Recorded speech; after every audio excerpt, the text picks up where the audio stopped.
24,000 करोड़ का coaching business है हमारे देश के अंदर।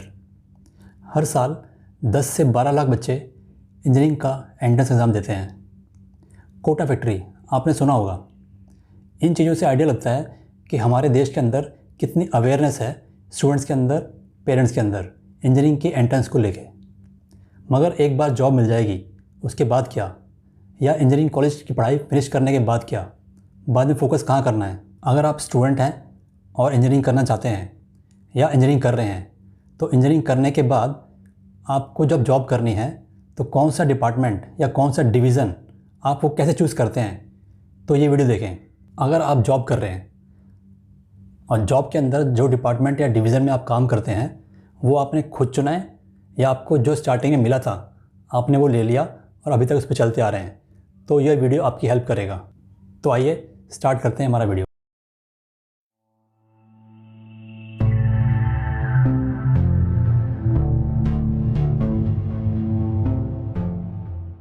नमस्कार, मैं हूं विशाल। आप देख रहे हैं हमारा चैनल सोच समझकर। आज इस वीडियो के अंदर हम दो बातें कवर करेंगे। पहला कि हमारे देश के जो स्टूडेंट्स हैं वो जॉब स्टार्ट करने में या कंपनी में एंट्री करने से पहले अपने डिपार्टमेंट या डिवीज़न सेलेक्ट करने के लिए क्या तरीके अपना रहे हैं। दूसरा हम बात करेंगे कि स्टूडेंट्स को या इंजीनियर्स को डिपार्टमेंट चूज़ करने का सही तरीका या पैटर्न क्या है, उनको कौन कौन से फैक्टर्स कंसिडर करने चाहिए अपना डिपार्टमेंट चूज़ करने के लिए। ये वीडियो देखने के बाद आपको मालूम पड़ेगा कि आपके लिए क्या सही है जॉब की शुरुआत करने के लिए। क्योंकि ये इंजीनियरिंग के ऊपर हमारा पहला वीडियो है, तो मैं अपने बारे में बता दूं पहले कि मैं खुद भी एक इंजीनियर हूं, मैकेनिकल इंजीनियर, और मैं 19 साल से इंडस्ट्री के अंदर हूं, मैन्युफैक्चरिंग इंडस्ट्री के अंदर। मेरा जो प्रोफाइल है वो 2 व्हीलर का, 4 व्हीलर का और अभी होम अप्लायंसेस का है। मैंने भी जब अपनी जॉब स्टार्ट करी थी तो मुझे भी एक डिपार्टमेंट दिया गया था और आज 19 साल बाद भी मेरा वही डिपार्टमेंट है। बीच में मैंने MBA भी किया ताकि मेरा डिपार्टमेंट चेंज हो जाए, कोशिश की पर हो नहीं पाया। It's very hard. आपके आसपास भी फ्रेंड्स में या रिलेशन में ऐसे लोग होंगे जिन्होंने मैकेनिकल इंजीनियरिंग करी मगर वो आज बैंक में काम कर रहे हैं, जिन्होंने इंजीनियरिंग करी सिविल मगर वो आज क्रेडिट कार्ड के सेल्स में काम कर रहे हैं, या जिन्होंने 11th में मेडिकल विद मैथ लिया था, या जिन्होंने अपने शुरुआती दिनों में 4-5 साल मैन्युफैक्चरिंग कंपनी इंडस्ट्री में काम किया, बाद में उन्होंने कुछ छोटा मोटा कोर्स किया और IT में चले गए। इन सब का कारण क्या है? Lack of planning and focus. How to choose our department and division in industry. क्योंकि इन बातों को बताने का फोकस है ही नहीं। हमारा सारा जो फोकस है वो खाली इंजीनियरिंग करने के पहले है, कोचिंग के ऊपर। तो आइए चलते हैं कंप्यूटर स्क्रीन के ऊपर। अभी आप स्क्रीन पे देख रहे हैं एवरेज लोग अपना डिपार्टमेंट किन तरीक़ों से चूज़ करते हैं।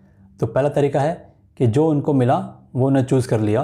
किसी कंपनी ने उनको हायर किया और कंपनी ने बताया कि ये डिपार्टमेंट है आपको यहीं पे काम करना है, तो वहीं पे वो काम कर रहे हैं।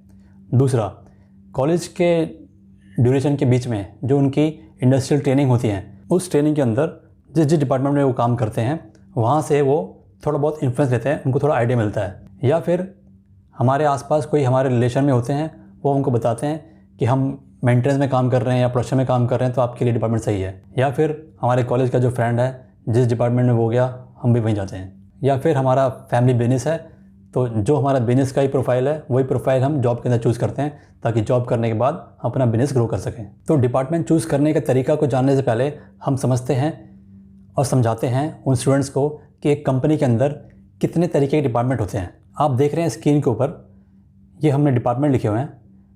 पहला डिपार्टमेंट है ह्यूमन रिसोर्स यानी कि HR के अंदर भी 2 डिपार्टमेंट होते हैं, एक लीगल और एक एडमिनिस्ट्रेशन।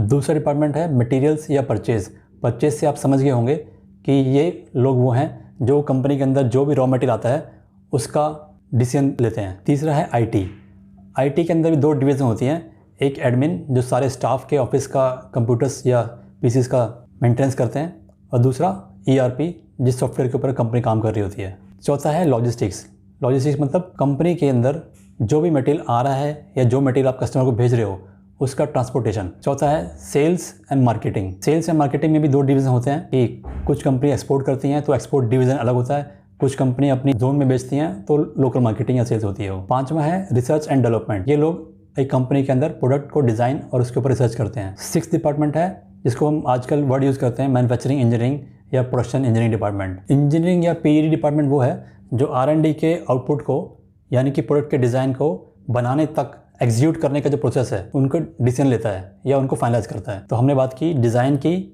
उसके एग्जीक्यूशन की, अब आती है फाइनल नंबर्स बनाने की। तो नेक्स्ट आता है प्रोडक्शन डिपार्टमेंट, जहाँ पे आपके एक्चुअल प्रोडक्ट बनता है। इसके अंदर भी 2 डिवीज़न होते हैं। एक होता है फॉर एग्जांपल अगर कोई कार कंपनी है तो कार के सारे पार्ट जहाँ पे असेंबली होते हैं उसको बोलते हैं असेंबली, और उससे पहले जो पार्ट अलग अलग डिवीज़न बनते हैं उनको बोलते हैं प्री असेंबली। मैं भी प्रोडक्शन का ही आदमी हूँ और मेरा भी डिपार्टमेंट प्रोडक्शन ही है, और जो फर्स्ट टाइम मैंने चुना था और आज तक वही चलता हुआ आ रहा है। फिर एक और डिपार्टमेंट होता है जिसको बोलते हैं स्टोर्स। स्टोर मतलब जो पूरी कंपनी का रॉ मटेरियल या फिनिश गुड्स उसके केयर टेकर होते हैं, वो उसकी इन्वेंट्री को मैनेज करते हैं। नेक्स्ट है health safety security and environment. ये वो डिवीज़न है यहाँ के लोग पूरी इंडस्ट्री में जो एम्प्लॉयज़ हैं उनकी सेफ्टी का ध्यान रखते हैं और इंडस्ट्री इन्वायरमेंट को कैसे अफेक्ट कर रही है उसको कंट्रोल करते हैं। नेक्स्ट है क्वालिटी एश्योरेंस। क्वालिटी डिपार्टमेंट के लोग आपके प्रोडक्ट की क्वालिटी मेजर करते हैं, उसको चेक करते हैं कि वो डिज़ाइन के हिसाब से up to the mark accurate है या नहीं। इसमें भी 2 डिवीज़न होते हैं, एक प्रोडक्ट की क्वालिटी और एक जो इनपुट मटेरियल होता है, रॉ मटेरियल जो हम खरीदते हैं उसकी क्वालिटी। इसमें एक और डिवीज़न होता है जो कस्टमर से जो कंप्लेंट्स आती हैं उनको हैंडल करने के लिए कस्टमर क्वालिटी सपोर्ट। नेक्स्ट है आफ्टर सेल सर्विस। तो ये team after sale service provide करती है कस्टमर्स को। नेक्स्ट है फाइनेंस। फाइनेंस तो लोग समझते ही हैं, ये बेसिकली इंजीनियरिंग से थोड़ा हटके है, बट यहाँ पे कॉमर्स बैकग्राउंड के लोग ज़्यादा आते हैं। इसमें भी 2 टीम होती हैं, एक ऑडिटिंग की और बजटिंग की। नेक्स्ट है प्लानिंग डिपार्टमेंट।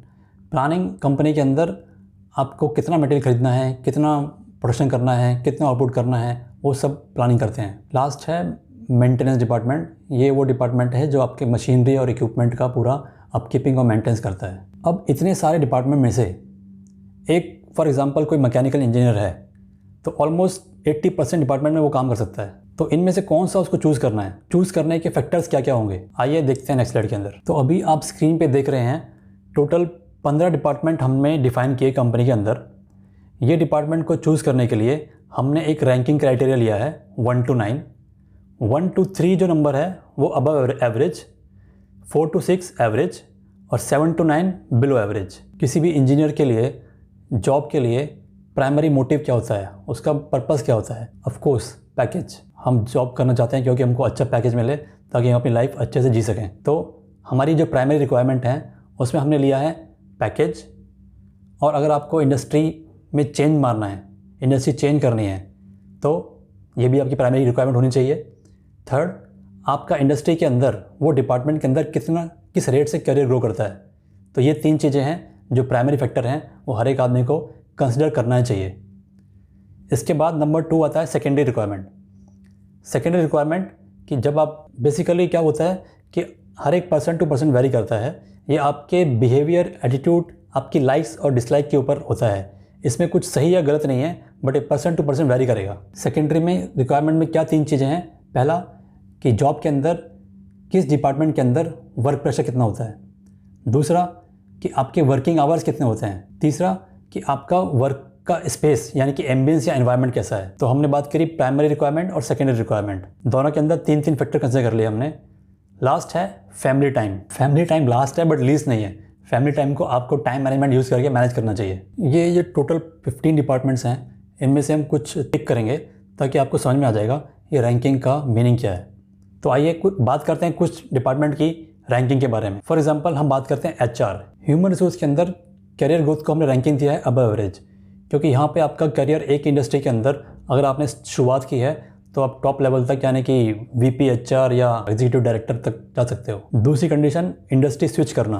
इसके अंदर HR को हमने नंबर 1 पे रखा है, क्योंकि HR हर एक कंपनी के अंदर HR होता है, चाहे वो ऑटोमोबाइल है, फार्मा इंडस्ट्री है, चाहे वो IT इंडस्ट्री है, चाहे वो बैंकिंग इंडस्ट्री है, सबके अंदर HR होता है। तो एक HR वाला जो स्किल्स का जो एग्जीक्यूटिव है वो किसी भी इंडस्ट्री में जा सकता है। उसके बाद मल्टीपल ऑप्शंस हैं। थर्ड है पैकेज। पैकेज भी एवरेज होता है HR वालों का। अब बात करते हैं सेकेंडरी रिक्वायरमेंट की। HR के अंदर वर्क प्रेशर ज़्यादा नहीं होता, इनका जो जॉब है 8 to 5 के होता है और फैमिली टाइम भी इनका ठीक है। HR, IT और फाइनेंस ये ऑलमोस्ट एक ही कैटेगरी के अंदर हैं। मगर अगर हम बात करते हैं सेल्स एंड मार्केटिंग, तो सेल्स एंड मार्केटिंग के अंदर कैरियर ग्रोथ अबव एवरेज है।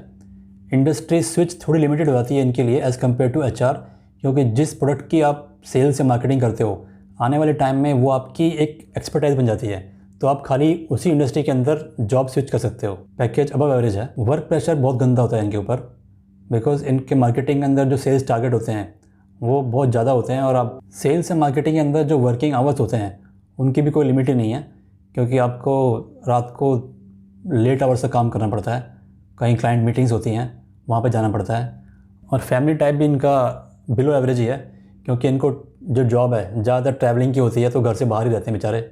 नेक्स्ट बात करते हैं मटेरियल्स परचेज या वेंडर डेवलपमेंट की। इनके अंदर भी करियर ग्रोथ अच्छा होता है। इंडस्ट्री स्विच करना भी सिमिलर टू सेल्स या मार्केटिंग है, क्योंकि ये भी जिस प्रोडक्ट के लिए एक्सपीरियंस गेन करते हैं वही प्रोडक्ट के अंदर ही इनको वही इंडस्ट्री में जाना पड़ता है। इनका पैकेज भी अबव एवरेज रैंकिंग में है। Work pressure same like sales या मार्केटिंग। परचेज के अंदर वर्किंग आवर और वर्क एमबीएस को भी हमने एवरेज दिया है, क्योंकि ये कुछ टाइम प्लांट में भी काम करते हैं और कुछ टाइम क्लाइंट साइड पे भी काम करते हैं। फैमिली टाइम भी इनका बिलो एवरेज है, क्योंकि प्रोडक्शन का इनके ऊपर प्रेशर होता है कि मटेरियल लेके आना है तभी प्रोडक्ट बनेगा। नेक्स्ट बात करते हैं प्रोडक्शन की। प्रोडक्शन के अंदर कैरियर ग्रोथ आप देखोगे तो you can start with an engineer and you can go to director और एमडी लेवल, तो ग्रोथ है नंबर 1। और इंडस्ट्री स्विच एवरेज है, क्योंकि जिस फील्ड के अंदर या जिस प्रोडक्ट के अंदर आप एक्सपीरियंस गेन करते हो वही स्पेसिफिक इंडस्ट्रीज के अंदर ही अपॉर्चुनिटी मिलती है। पैकेज प्रोडक्शन के अंदर अच्छा होता है, रैंकिंग अबव एवरेज है। प्रोडक्शन के अंदर वर्क प्रेशर बहुत ज़्यादा होता है। प्रोडक्शन क्या है, एक डायरेक्ट फंक्शन है, बाकी क्या है सपोर्ट एक्टिविटीज़ हैं। तो प्रोडक्शन के ऊपर जो प्रेशर होता है वो बहुत ज़्यादा होता है, क्योंकि एक दिन के अंदर जो प्रोडक्ट बनना है, जो नंबर्स बनने हैं वो बनने ही चाहिए। प्रोडक्शन के अंदर वर्किंग आवर्स भी बिलो एवरेज ही होते हैं, क्योंकि डेली का प्रोडक्शन टारगेट है वो पूरा नहीं होगा तो आपको रहना ही पड़ता है इन्वॉल्व। और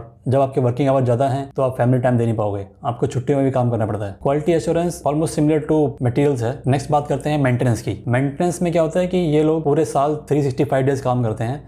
जब आप घर में दिवाली मना रहे होते हो तब कंपनी छुट्टी होती है, तब भी इनको काम करना पड़ता है। वही टाइम इनको मिलता है मशीनों को रिपेयर या मेंटेनेंस करने के लिए, क्योंकि बाकी टाइम तो मशीन चलती रहती हैं। तो हमने कुछ की डिपार्टमेंट डिस्कस कर लिए। अब ये जो टेबल है इसमें जो फैक्टर्स हैं, जो प्राइमरी रिक्वायरमेंट हैं और सेकेंडरी रिक्वायरमेंट है, इनको आप खुद अपनी पर्सनैलिटी के हिसाब से, अपने लाइक्स और डिसलाइक के हिसाब से भी रैंकिंग दे सकते हो। This will help you to choose and to decide your career for your job. अगर आपके सर्कल में भी ऐसे लोग हैं जिन्होंने जॉब स्टार्ट किया था किसी और डिपार्टमेंट में मगर उन्हें बाद में चेंज कर दिया हो, फॉर एग्जांपल आजकल मैकेनिकल इंजीनियर TCS और इन्फोसिस में काम कर रहे हैं। मेरे खुद के जो फ्रेंड्स हैं जो मेरे साथ में जॉब कर रहे थे, उन्होंने जॉब छोड़ के, मैकेनिकल इंजीनियरिंग छोड़ के सॉफ्टवेयर का कोर्स किया और अभी वो ERP या SAP में काम कर रहे हैं। एक एवरेज आदमी अपनी लाइफ के अंदर 30 से 35 साल जॉब करता है, तो वो जॉब का इनिशियल जो ईयर्स हैं वो बहुत इंपॉर्टेंट होते हैं।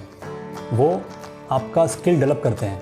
अगर आपने 4-5 साल एक डिपार्टमेंट जॉब करी, बाद में छोड़ दिया, तो वो आपका जो 5 साल का एक्सपीरियंस है वो नील हो जाता है। ऐसी गलती बाकी लोग ना करें। तो इफ़ यू थिंक कि this table will help others to choose their department in right direction, तो please like and share with your friends. वो सारे लोग जो इंजीनियर्स हैं और जॉब कर रहे हैं, उनको अगर ये रैंकिंग क्राइटेरिया समझ में आया हो और उनका कुछ डिफरेंट ओपिनियन है तो प्लीज़ कमेंट करें। धन्यवाद। जुड़े रहिए, सोचते रहिए, समझते रहिए।